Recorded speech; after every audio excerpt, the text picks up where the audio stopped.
Alô, pessoal. Feliz Ano Novo, feliz 2024. E eu queria convidar você para começar esse ano embarcando num novo projeto, que é a Academia Folha Política. Na Academia Folha Política a gente tem muito mais do que um curso que você faz e termina. A Academia tem o meu curso de Logopolítica, que é um curso contínuo. Tem também a Agenda 2030, que é um programa semanal de análise da atualidade, e vários outros materiais, e tudo isso forma um conjunto que é de reflexão, de formação pessoal, de preparação nossa para enfrentar todos os desafios da nossa política, do mundo, do Brasil, daquilo que está destruindo nossa liberdade, nossa esperança, e também, portanto, um projeto para reconstruir essa esperança a partir de toda uma análise da cultura ocidental, do nosso manancial de cultura que a gente não pode perder e que é o nosso grande arsenal para enfrentar tudo isso, desde Aristóteles, Platão, passando pelas epístolas de São Paulo, Santo Agostinho, até chegar aos nossos autores contemporâneos, analisando também o outro lado, os autores que estão aí programando o fim da dignidade humana e contra os quais a gente precisa combater.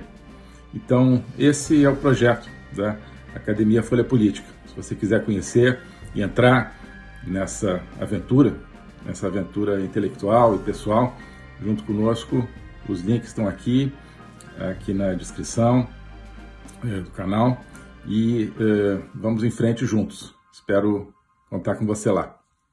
Um abraço. Mas sobre esse tema não menos pesado e não menos premente da atmosfera de conflito generalizado em que a gente está vivendo, tá? Portanto, é um tema premente, é um tema que não é um passeio no jardim, como a gente costuma falar. Mas também não é a visão de mundo do pessoal do lado de lá, já que, muitas vezes o começo do ano nos orienta para aquilo que vem no ano depois. Então vamos, dito isso, começar com algo um pouco mais genérico. A partir da seguinte consideração, eu queria trazer para vocês.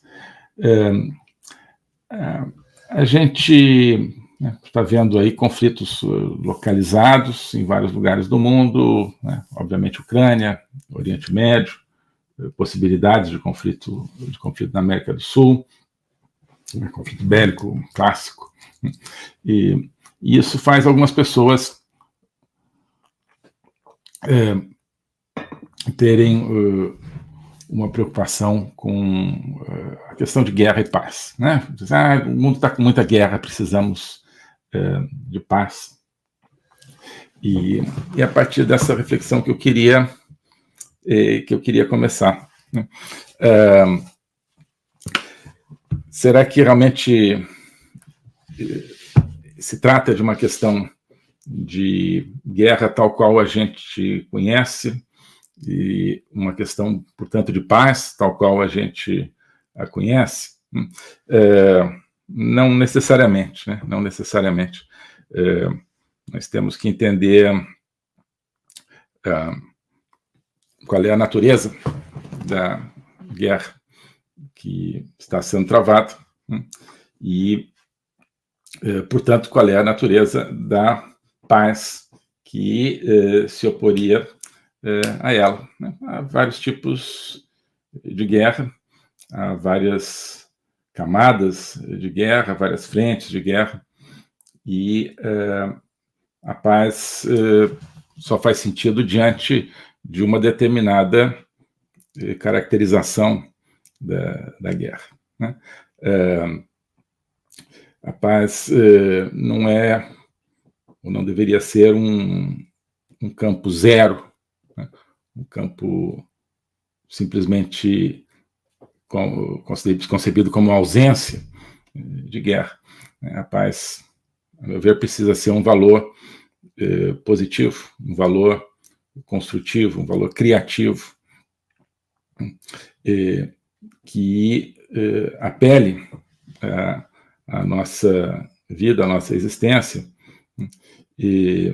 de uma perspectiva que precisa ser atingida, que precisa ser construída, né? E não simplesmente uma cessação de hostilidades. Tá? Bom, vários aspectos aqui que eu queria aprofundar um pouco com vocês. Primeiro, por que eu dei esse título de Panorama da Guerra Global? Nós estamos acostumados com o termo guerra mundial, certo? Obviamente, tivemos 2 grandes conflitos do século XX, caracterizados como as 2 guerras mundiais, e volta e meia se fala hoje, será que temos uma 3ª guerra mundial no horizonte? Será que já estamos? Muitas vezes, eu até já tenho comentado sobre isso, em algum tipo de 3ª guerra mundial. Mas, sim, já estamos em guerra, mas não é uma guerra mundial, é uma guerra global. Vamos ver como é a diferença disso. Já temos também comentado aqui no curso, aliás, queria dar sempre aquela mensagem de boas-vindas a quem está entrando no curso agora. Temos vários novos alunos que entraram nessas últimas 2 semanas, na promoção de final de ano que nós fizemos para a Academia Folha Política, então não queria deixar de dar aqui essa mensagem de boas-vindas especiais para vocês que estão chegando agora e se somando a esse projeto. Tá bem? E muitos de vocês, claro, ainda não tiveram tempo, espero que tenham tempo de assistir, se não todas, pelo menos algumas das aulas anteriores. Claro, a expectativa é de que quem puder assista todas, mas tem essa expectativa de, claro, se vocês, à medida que assistam às aulas novas, possam se interessar por assistir aulas anteriores. E em diferentes momentos, a gente falou da diferença entre o conceito de mundial e o conceito de global. Aliás, só voltando nesse tema das aulas anteriores, não precisa assistir na sequência, né? Só para dar uma sugestão aqui para quem está chegando, eu sugiro sempre que veja a lista das aulas, já 76 aulas já ministradas, e vejam o que interessa pelo título. Vocês vão ver que às vezes o título não corresponde inteiramente à aula, né? Porque o curso é um curso, digamos assim, muitas vezes mais sugestivo do que determinativo. Então, sim, o tema da guerra, o tema da paz, cada tipo de guerra tem o seu tipo de paz, e hoje nós estamos diante de algo que a gente pode caracterizar não como guerra mundial, mas como guerra global, né? O termo mundial, ele tem que chamar atenção para isso, e o próprio termo mundo, claro, se refere a, por um lado, ele dá uma ideia de um mundo formado por países, né? Por nações, enquanto que o termo global, ele projeta uma ideia de algo que está acima das nações, ou abaixo das nações, ou por dentro das nações, mas que, de toda forma, é um mundo onde a nação perde um pouco a sua substância e a sua identidade, né? À toa que se usa tanto esse termo global hoje em dia. Chamava atenção também em outras aulas para o fato de que a ideia de mundo, em todas as línguas e com as diferentes etimologias que as palavras que correspondem a mundo têm, pelas línguas que eu conheço, a ideia de mundo sempre vai além da perspectiva geográfica e da perspectiva espacial. E aqui eu cito muito, como exemplo mais destacado disso, a etimologia de world, né, em inglês. World vem de ver e alt. Ver e alt é algo como a idade do homem, né? Ver é homem, da mesma raiz do latim vir, né, de onde veio o nosso virilidade. E alt, ou alt, é a idade, que está até hoje em alemão, né? Idade, ou idade velho, em alt, né? Em alemão. Então, mundo, em inglês, etimologicamente, significa não o espaço geográfico do nosso planeta, mas sim a experiência de vida de cada um de nós, o espaço de vida de cada um de nós, e não o espaço geográfico. Né? É um conceito muito mais existencial, muito mais pessoal, muito mais individual. Enquanto que tudo que tem a ver com globo, com globalidade, com globalismo, obviamente vem daí, com o global, perde essa característica do indivíduo. Né? É um termo que vem justamente aí sim do aspecto físico, né? Globo é uma esfera, então a gente está usando como metáfora da nossa presença nesta vida, uma metáfora que não parte de dentro de nós, que não parte da nossa experiência, é uma metáfora que é simplesmente decorrente da forma do planeta sobre o qual nós estamos pisando. Né? Então, o globo é isso. Então, o global é algo que vem de fora. Né? O mundo, o mundial, é algo que vem de dentro. Então, isso não é por acaso que hoje se usa tanto, claro, a ideia de global, muito mais do que a ideia de mundial. Então, vamos, de repente, aproveitar essa distinção para distinguir também o tipo de conflito que nós estamos vivendo dos tipos anteriores. Tá? Vamos chamar esse conflito agora de guerra global, em dois sentidos. Né? Primeiro, num sentido um pouco mais imediato, onde a gente está se referindo, portanto, não a um conflito apenas entre países e entre nações. Você tem duas guerras mundiais. Foram mundiais por quê? Porque envolveram países que estavam espalhados pelo mundo todo, pela Ásia, pela África, né, pela Europa, pela América.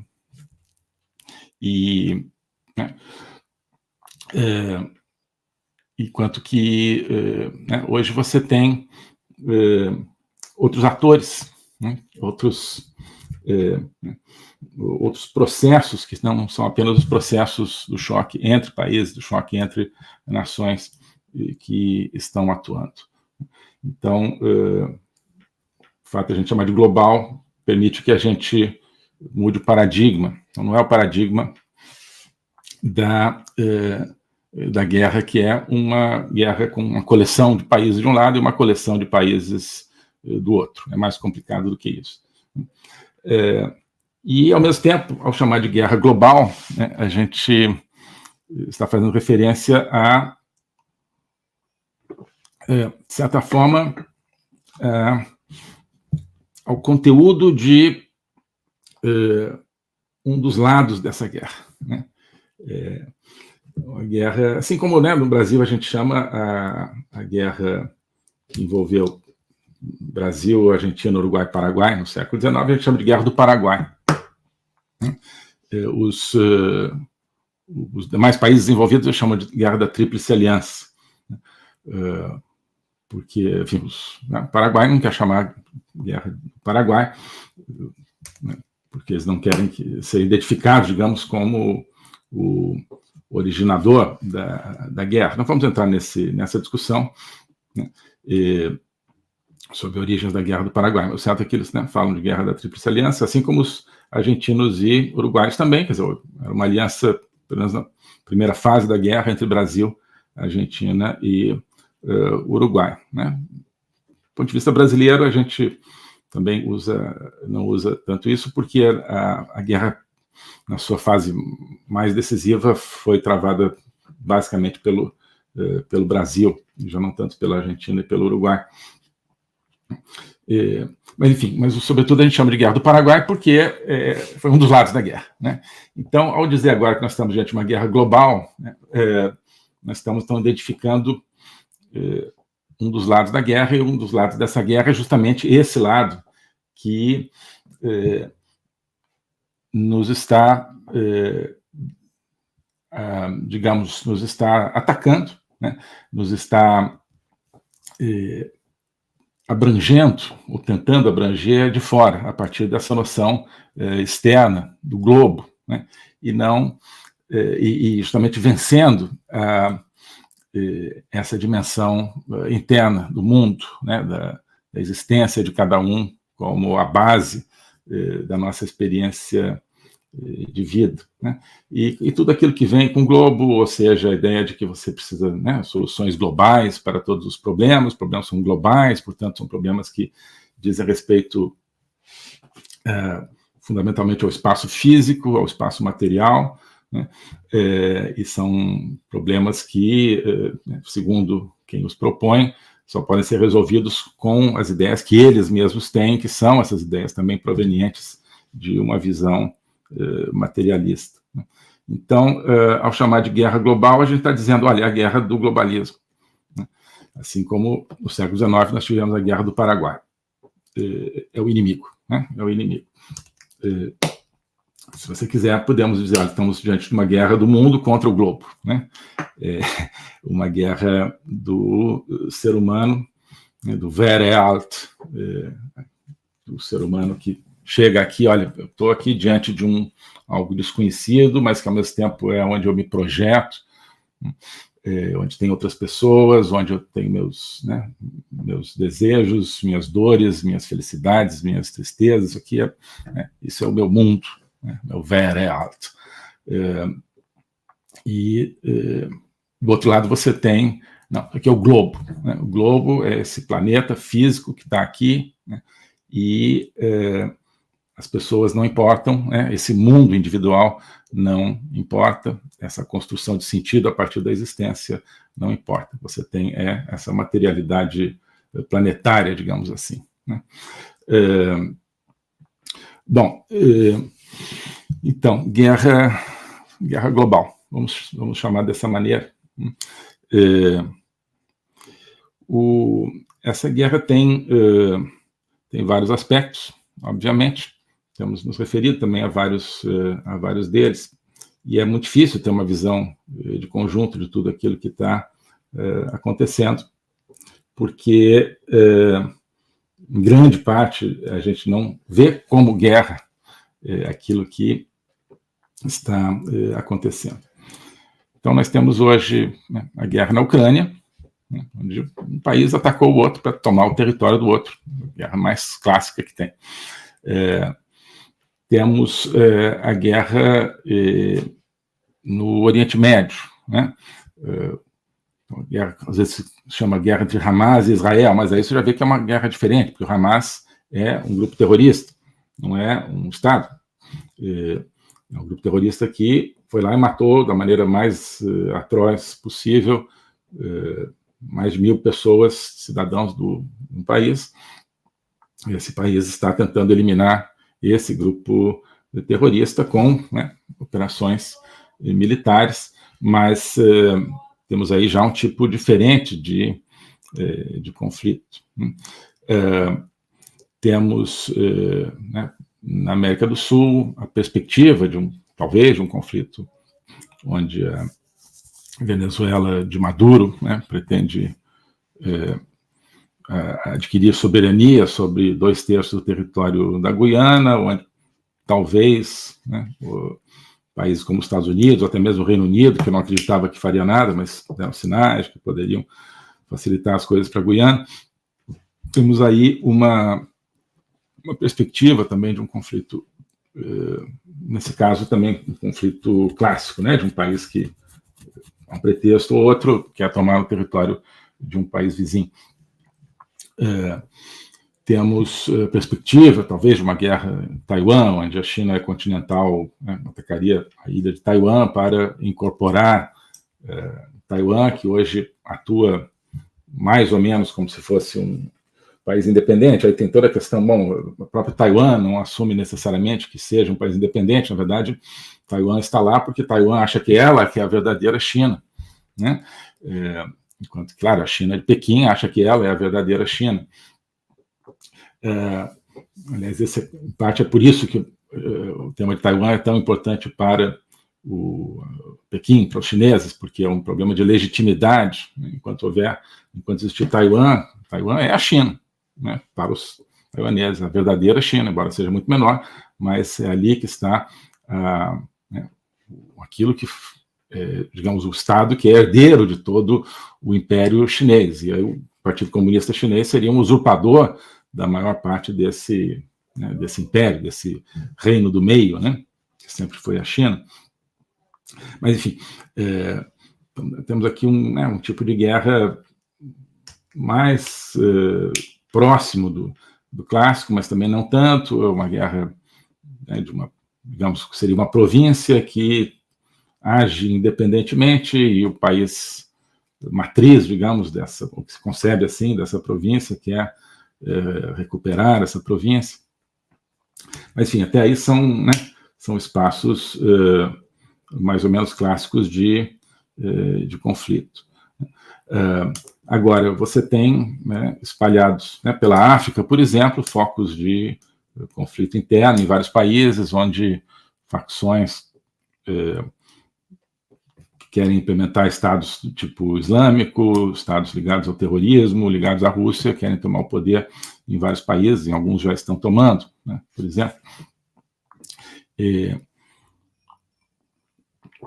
Tem uma guerra, tem guerras pouco faladas, mas guerras extremamente violentas, sendo travadas no Sudão, sendo travadas entre Etiópia e Eritreia, e assim por diante, né?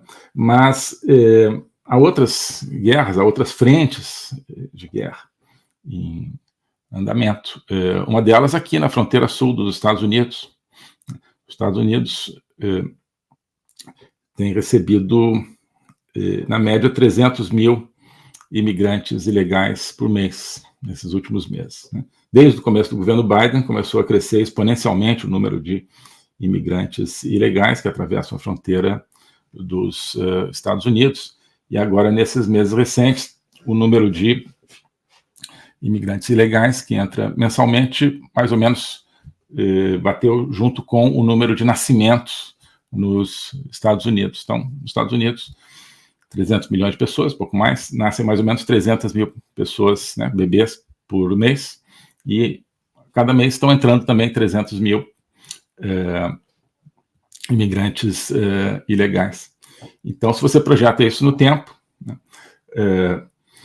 você vai ter, daqui a quando essas crianças, né, tiverem crescido, você vai ter um momento em que a população americana abaixo de uma determinada idade, metade dela, ou seja, essa população será equivalente a um determinado grupo de imigrantes ilegais que entraram naquele mesmo período de tempo, né? Ou seja, para simplificar, né, se você projeta ao longo do tempo, daqui a pouco você vai ter metade da população americana nascida nos Estados Unidos e metade da população que entrou ilegalmente pela fronteira sul do país. Isso é uma coisa jamais vista em termos de número, de proporção. Calcula-se, então, entre 6 e 7 milhões o número de imigrantes ilegais que entraram desde o começo do governo Biden, né, em comparação com mais ou menos 10, 11 milhões que se calcula que já estivessem antes nos Estados Unidos, que já era muito, né, mas então em 3 anos praticamente dobrou, está em vias de dobrar o número de imigrantes ilegais. Esses imigrantes vêm grande parte da Colômbia e da Venezuela, atravessando ali as florestas do Panamá, né? Se criaram trilhas aí, né, onde os traficantes de gente conduzem essas pessoas, muitas pessoas vão morrendo pelo caminho, as mulheres sofrem horrores, sobretudo, são estupradas e tal, ao longo do caminho, as crianças também, né, mas acaba que chegam lá e, em muitos casos, ficam devendo, né, depois dinheiro para os traficantes, etc.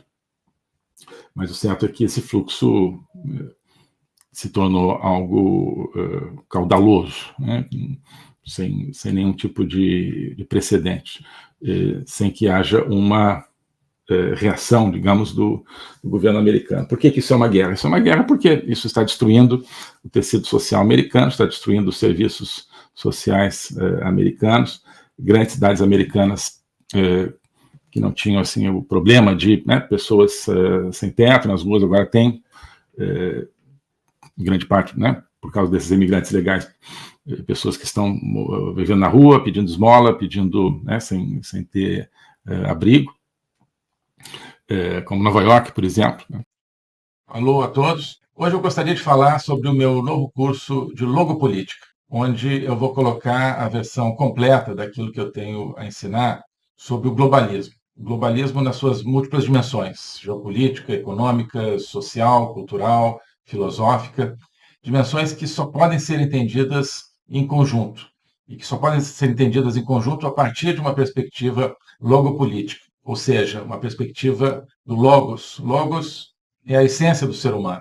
É a racionalidade, mas é também a linguagem e a capacidade de se comunicar e de sentir a transcendência. E essa essência do ser humano está ameaçada e, por isso, a gente precisa entendê-la numa perspectiva logopolítica, portanto, política, ou seja, que tem a ver com a discussão do destino, com a luta pelo destino. Portanto, logopolítica diz respeito à luta e ao combate pelo futuro da humanidade, pela essência do ser humano, que está ameaçada justamente pelo globalismo. Ensinar isso, para mim, é uma missão que eu quero compartilhar com vocês. É uma aventura intelectual para a qual eu quero convidar vocês, uma aventura que é fundamental para que possamos participar da luta justamente por um mundo verdadeiro, por um mundo autêntico, por um mundo que preserve a essência do ser humano, um destino de uma humanidade livre, de uma humanidade aberta justamente ao Logos e a toda a sua complexidade. Nesse curso você vai entender